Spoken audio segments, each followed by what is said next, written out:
مفتی و قاضی حضرت مولانا مفتی نظام الدین صاحب قاسمی دامت برکاتہم، محتمم الجامعہ مرکز العلوم۔ العالمین والصلاة والسلام علی سید الانبیاء والمرسلین محمد و آلہ و اصحابہ اجمعین۔ محترم معزز بھائیوں، بزرگوں، پردہ نشین محترم خواتین، اللہ تعالیٰ نے اپنے فضل و کرم سے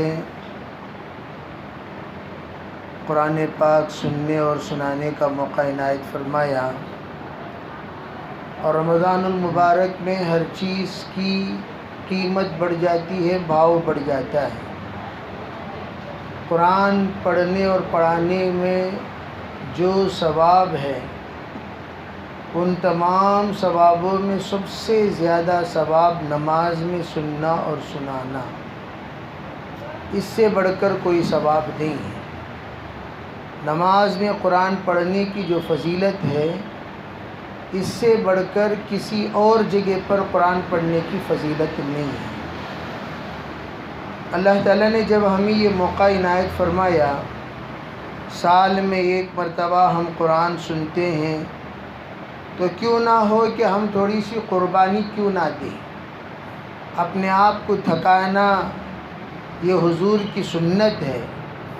سال میں ایک بار نماز پڑھتے ہیں، اس میں بھی ہم لوگ آرام طلبی چاہتے ہیں، اور آرام کے ساتھ کہ مجھے تراویح پڑھنے میں کوئی تکلیف ہی نہ ہو، نہ گرمی ہو، نہ پسینہ ٹپکے، نہ مجھے پیر میں تکلیف ہو، نہ گھٹنے میں تکلیف ہو، نہ ہی مجھے کوئی پیاس لگے۔ اس ایسے آرام سے نماز پڑھنا یہ تو سب پڑھتے ہیں، لیکن الاجر بقدر المشقہ، فرمایا جتنی مشقت ہوگی اتنا اجر زیادہ ملے گا۔ پیر میں تکلیف ہے تو ہم اللہ سے یوں کہہ سکتے ہیں، یا اللہ یہ پیر مارکیٹوں میں کھڑ کھڑ کر تھکے ہیں، آج تیرے سامنے کھڑے ہو کر تھک رہے ہیں۔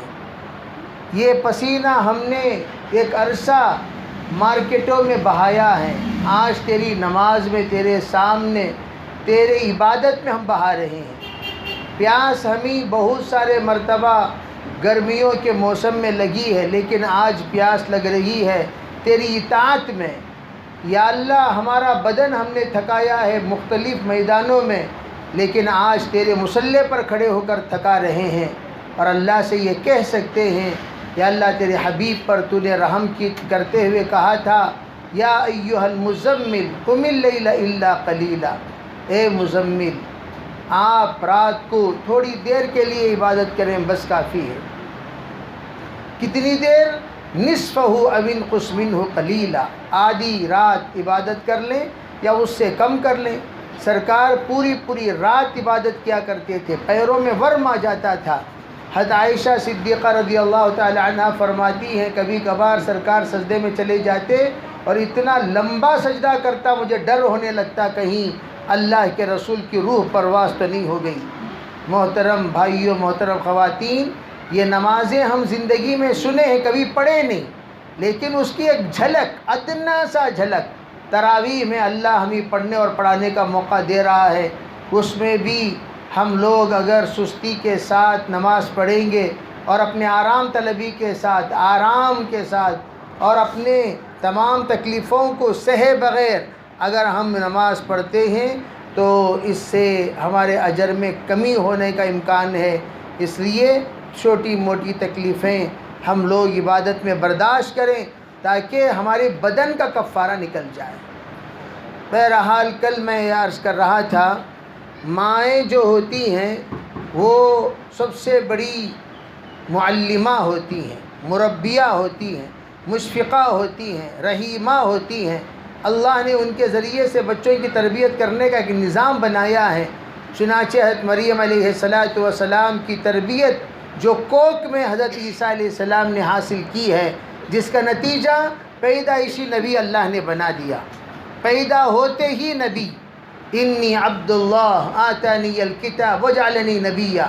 یہ مقام اللہ تعالیٰ نے عجیب و غریب عطا فرمایا حضرت عیسیٰ علیہ السلام کو، اور خود جناب رسول اللہ صلی اللہ علیہ وسلم کی ذات اقدس کے سلسلے میں مشہور و معروف روایت ہے سیرت کی، سرکار دو عالم صلی اللہ علیہ وسلم جب پیدا ہوئے، پیدا ہوتے ہی سجدے میں تشریف لے گئے، اور سجدے میں جاتے ہی آپ نے انگلی سے اشارہ فرمایا آسمان کی طرف، اشہد ان لا الہ الا اللہ کی طرف اشارہ ہے۔ فرماتے ہیں علماء کہ اللہ کے رسول علیہ السلام کی وحدانیت حضرت آمینہ رضی اللہ تعالی عنہا کے تقوی سے، طہارت سے، ان کی پاک زندگی سے، جو اللہ کے رسول علیہ السلام نے کوکھ میں ایسی تربیت حاصل فرمائی کہ پیدا ہوتے ہی سجدے کے ساتھ۔ تو یہ اس وقت نصیب ہوتا ہے جب مائیں اپنے نسلوں کو جنم دینے سے پہلے احتیاط والی زندگی گزاریں، اور جنم دینے کے بعد احتیاط والی زندگی، وہ سنیں جو وہ سنانا پسند کرتے ہیں، وہ دیکھیں جو دکھانا مناسب سمجھتے ہیں، وہ کریں جو کرتے ہوئے دیکھنا یہ برداشت کر سکتے ہیں۔ اس لیے علماء فرماتے ہیں اپنی زندگی کے ہر موڑ پر پھونک پھونک کر قدم رکھنا چاہیے، آگے بڑھنا چاہیے۔ اگر اٹھا کر دیکھیں کہ ایک لمبی فہرست ہے، جناب رسول اللہ صلی اللہ علیہ وسلم نے فرمایا تھا کہ 2 سوکنیں جن کی تمہاری ملاقات جنت میں ہوگی۔ فرمایا کون ہے وہ سوکن؟ کہا یہ ایک حضرت آسیہ ہیں جو فرعون کی بیوی ہونے کے باوجود اللہ کی نیک اور برگزیدہ بندی بن کر ایسے اللہ کو راضی کیا۔ فرمایا اے اللہ، میں میرے ظالم شوہر کی تمام طرح کی تکلیفیں برداشت کرنے کے لیے تیار ہوں، محض تیری قربت کی وجہ سے، تیری محبت میں، تیری اطاعت میں اور تیری وحدانیت کے لیے ہر طرح کی قربانیاں دے رہی ہوں۔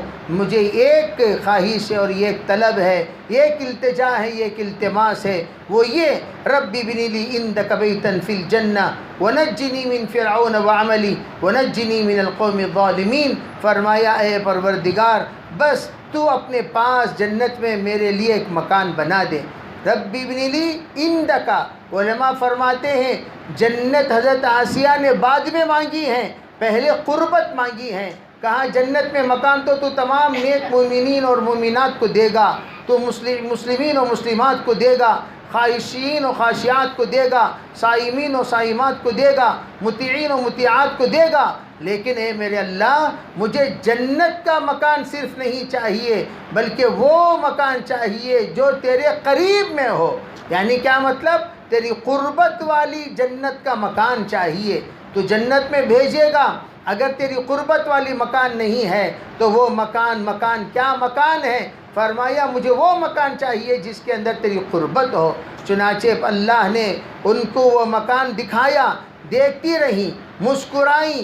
فرعون ذی الاوتاد، میخوں سے سزا دینے والا فرعون، کبھی پیشانی پر، دونوں ہاتھ پر، پیر پر جب میخ ٹھوکا کرتا تھا اور ٹھکوایا کرتا تھا، حضرت تمام لوگ چیخیں مار دیا کرتے تھے اور اسی حال میں مر جاتے تھے، لیکن حضرت آسیہ رضی اللہ تعالی عنہا، ٹھوکنے والا قریب پہنچ چکا ہے، بڑے بڑے میخیں اس کے ہاتھوں میں موجود ہے، ہتھوڑی موجود ہے، لیکن حضرت آسیہ مسکرا رہی ہیں اور اسی مسکراہٹ کے ساتھ دنیا سے رخصت ہو رہی ہیں۔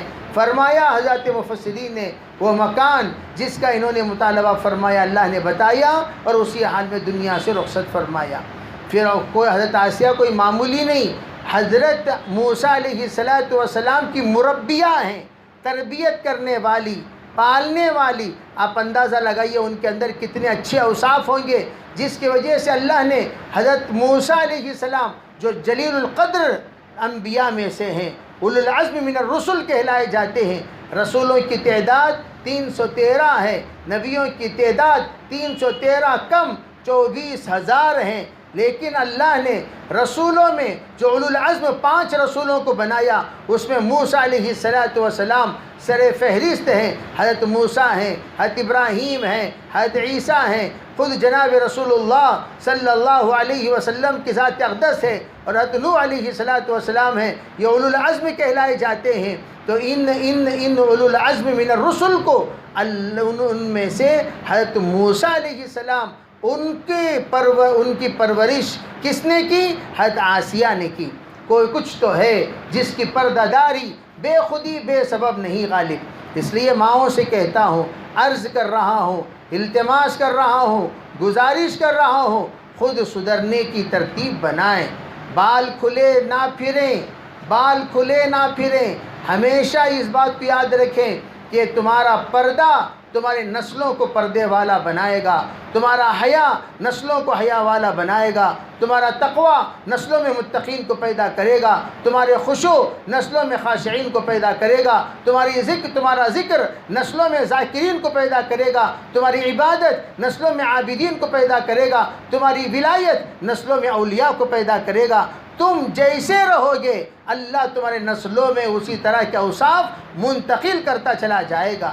اس لیے حضرت عبدالقادر جیلانی قطب ربانی پیدا ہوئے ہیں تو ایک طرف ماں کا تقوی ہے اور دوسری طرف باپ کی خشیت ہے، ایک طرف ماں کی پرہیزگاری ہے، دوسری طرف ماں باپ کی پاک کمائی ہے، ایک طرف اگر ماں عابدہ ہے کہ دوسری طرف باپ اس عابدہ کے لیے مربی ہے۔ اللہ نے ایسا نظام بنایا کہ ماں باپ ان دونوں کے سنگم سے اللہ نسلوں کا وجود میں، اوصاف میں، تاریخ میں ایک حصہ ان کا اللہ تعالیٰ مرقوم کر دیتا ہے، باقی رکھتا ہے۔